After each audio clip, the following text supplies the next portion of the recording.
Hey guys, this is Northville Tech. In this video, we're going to show you how to check your order status on Best Buy. We will also put links in the description below for Best Buy deals and promotions for you to check out.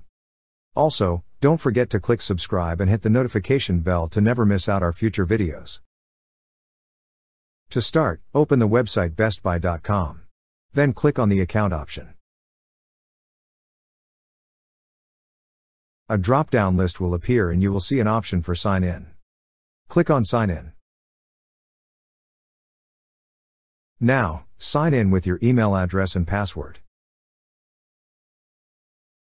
Once you're signed in, you will see an option for Order Status at the upper right part of the screen.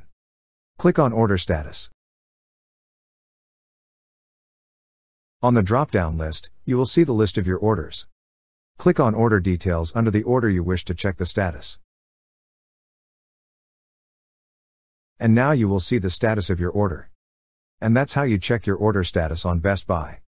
Thank you so much guys for watching, and if you have not yet subscribed to our YouTube channel, please subscribe to our YouTube channel as we create tech videos almost every day.